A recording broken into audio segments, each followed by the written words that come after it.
ಆಚಿ ಮಸಾಲ. ಎಂತ ಅಡಿಗೆಯ ರುಚಿಯಾಗೋ ರಹಸ್ಯವು 20 ರೂಪಾಯಿ. ಒಂದು ಕಾಲದಲ್ಲಿ ಒಂದು ಅತ್ಯಂತ ಗೌರವಿತವಾದಂಥ ಹೆಸರಿದ್ದಂಥ ಸಂಸ್ಥೆ ಅದು.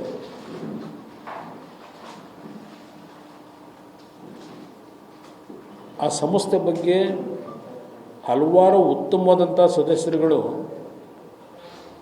ಕೆಲಸ ಮಾಡಿರ್ತಕ್ಕಂಥದ್ದು ನಮ್ಮ ಈ ಪೂರ್ವಿಕರ ಇತಿಹಾಸದಲ್ಲಿ ಕಾಣಲಿಕ್ಕೆ ಸಾಧ್ಯ ಇದೆ. ಆದರೆ ಇತ್ತೀಚಿನ ದಿನಗಳಲ್ಲಿ ಒಂದು ಜಾತಿ ಹೆಸರಿನಲ್ಲೋ ಇಲ್ಲ ಆ ಸದಸ್ಯತ್ವಕ್ಕೆ ನೇಮಕ ಮಾಡಬೇಕಾದ್ರೆ ಹಣ ನಿಗದಿ ಮಾಡಿ ಸರ್ಕಾರಗಳು ನೇಮಕ ಮಾಡ್ತಕ್ಕಂಥದ್ದು, ಈ ರೀತಿಯಲ್ಲಿ ಹಂತ ಹಂತವಾಗಿ ಆ ಸಂಸ್ಥೆಯನ್ನು ಕಲುಷಿತಗೊಳಿಸಿರತಕ್ಕಂಥದ್ದು, ಆ ಸಂಸ್ಥೆಯ ಬಗ್ಗೆ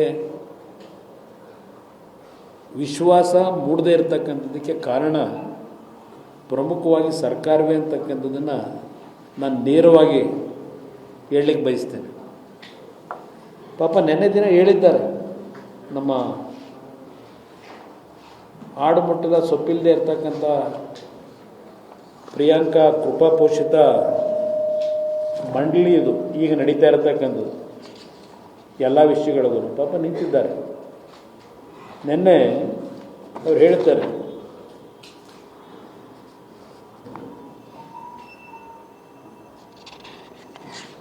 ಏನು ಹೇಳ್ತಾರೆ, ಇದು ಬೇಲಿಯೇ ಎದ್ದು ಹೊಲ ಮೇಯ್ದಂಥ ಪ್ರಕರಣ.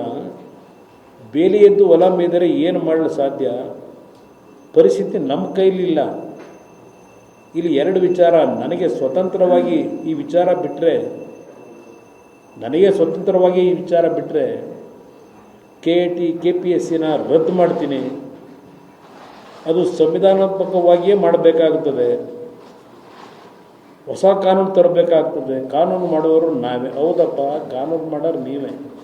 ನಾವೇ ಅಂದರೆ ನೀವು ಅಂದರು, ನಾವು ಅಂದರೆ ಸರ್ಕಾರ ನಡೆಸಾರೆ ಕಾನೂನು ಮಾಡೋದು ಜನಪ್ರತಿನಿಧಿಗಳು. ನೀವು ಹೇಳೋದು ಒಪ್ತೀನಪ್ಪ. ಇಲ್ಲಿ ಈ ಲೇಟೆಸ್ಟ್ ಒಂದು ಹೇಳ್ತೀನಿ ಮೊದಲಿಗ. ಯಾರೋ ಜ್ಞಾನೇಂದ್ರ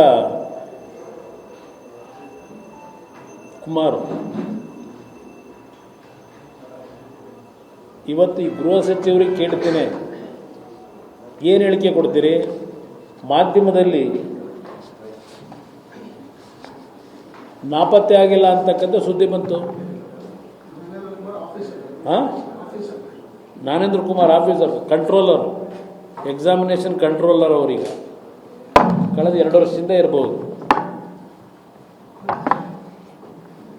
ಈ ವ್ಯಕ್ತಿ ಯಾವಾಗ ED ರೈಡು ಇದೆಲ್ಲ ಶುರುವಾಯಿತು, ಯಾವಾಗ ಇದು ಉದ್ಭವ ಆಗಿದ್ದೆ, ಹಾಗೆ ಯಾರೋ ಒಬ್ಬ ಮಂಜುನಾಥ್ ಅಂತಲೋ ಯಾರೋ ವ್ಯಕ್ತಿ 80 ಲಕ್ಷ ರೂಪಾಯಿ ಡಿಮ್ಯಾಂಡ್ ಇಟ್ಟಿದ್ದಾರೆ ಪಶುವೈದ್ಯಕೀಯ ಅಭ್ಯರ್ಥಿಗಳನ್ನು ಆಯ್ಕೆ ಮಾಡಲಿಕ್ಕೆ. 40 ಲಕ್ಷ ಅಡ್ವಾನ್ಸ್ ಕೇಳಿದ್ದಾರೆ, 80 ಲಕ್ಷ ಫಿಕ್ಸ್ ಆಗಿದೆ ಅಂತಕ್ಕಂಥದ್ದು ಆ ವ್ಯಕ್ತಿಯ ಒಂದು ಆಪಾದನೆ ಏನಿದೆ. ಆ ಆಪಾದನೆ ಬಂದ ನಂತರ ED ಅವರು ಸಡನ್ನಾಗಿ ಈ ಕೇಸ್ನ ತಗೋತಾರೆ. ಯಾವಾಗ ದುಡ್ಡಿನ ವ್ಯವಹಾರ ಪ್ರಾರಂಭ ಆಯಿತು ಅಂತೇಳಿ, ಆಗ ಈ ವ್ಯಕ್ತಿ ನಾಪತ್ತೆ ಆಗಿದ್ದಾನೆ ಅಂತಕ್ಕಂಥದ್ದು ಸಾರ್ವಜನಿಕವಾಗಿ ಚರ್ಚೆ ಪ್ರಾರಂಭ ಆಯಿತು. ಏನು ಹೇಳಿದ್ರು? ಫಸ್ಟ್ ಹೇಳ್ತಾರೆ, ಅವರು ತಂದೆ ಹುಷಾರಿಲ್ಲ, ಅವ್ರ ತಂದೆನ ನೋಡೋದಕ್ಕೆ ಹೋಗಿದ್ದಾರೆ, ಪರ್ಮಿಷನ್ ತಗೊಂಡು ಹೋಗೋರೆ ಅಂತ ಹೇಳ್ತಾರೆ.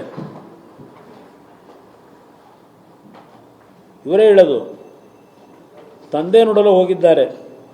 ಜ್ಞಾನೇಂದ್ರ ಕುಮಾರ್ ನಾಪತ್ತೆ ಆಗಿಲ್ಲ, ನನಗೆ ಅವರು ದೂರವಾಣಿ ಕರೆ ಮಾಡಿದ್ದರು.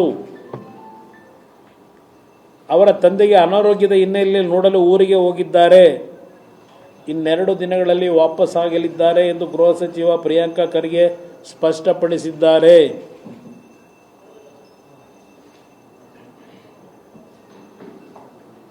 ಈ ಈ ಬಗ್ಗೆ ಇಮೇಲ್ ಮುಖಾಂತರ ಮೇಲಿನ ಅಧಿಕಾರಿಗಳಿಗೂ ತಿಳಿಸಿದ್ದಾರೆ ಅಂತೇಳಿ ಹೇಳಿಕೆ ಕೊಟ್ಟವರೇ ನಮ್ಮ ಗೃಹ ಸಚಿವರು ಪ್ರಿಯಾಂಕಾ ಖರ್ಗೆ.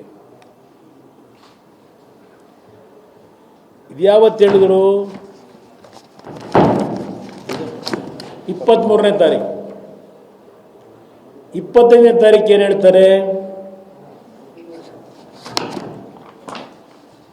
ಜ್ಞಾನೇಂದ್ರ ಎಲ್ಲಿದ್ದಾರೋ ಗೊತ್ತಿಲ್ಲ, ಖರ್ಗೆ ಉಲ್ಟಾ.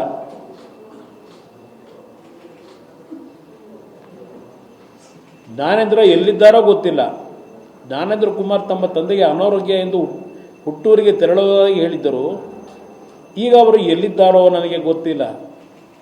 ಮತ್ತು ಈ ಗೃಹ ಇಲಾಖೆ ಯಾಕ್ರಿ ನಡೆಸ್ತಾ ಇದ್ದೀರಿ? ಇವರು ಬಂದ ಮೇಲೆ ಏನು ಪ್ರತಿದಿನ ಹೇಳಿಕೆಗಳು. ಗೃಹ ಇಲಾಖೆ ಸ್ವಚ್ಛ ಮಾಡಿಬಿಡ್ತೀನಿ, ನಮ್ಮ ಸರ್ಕಾರ ಯಾರನ್ನೂ ರಕ್ಷಣೆ ಮಾಡುವ ಪ್ರಶ್ನೆ ಉದ್ಭವಿಸೋದಿಲ್ಲ. ಇದು ರಕ್ಷಣೆ ಅಂತ ಕರೀತಿರೋ ಈ ಎರಡು ಹೇಳಿಕೆ ನೋಡಿದಾಗ ಇವರು ಕೇಳಿ ಊರಿಗೋಗೋರೆ ಅಂತ ಹೇಳ್ತಾರೆ. 23ನೇ ತಾರೀಕು ನನ್ನ ಗಮನಕ್ಕೆ ಬಂದೇ ಹೋಗಿದ್ದಾರೆ ಅಂತಾರೆ. 25ನೇ ತಾರೀಕು ಹೇಳ್ತಾರೆ ನನಗೆ ಎಲ್ಲೋಗೋರೋ ಗೊತ್ತಿಲ್ಲ.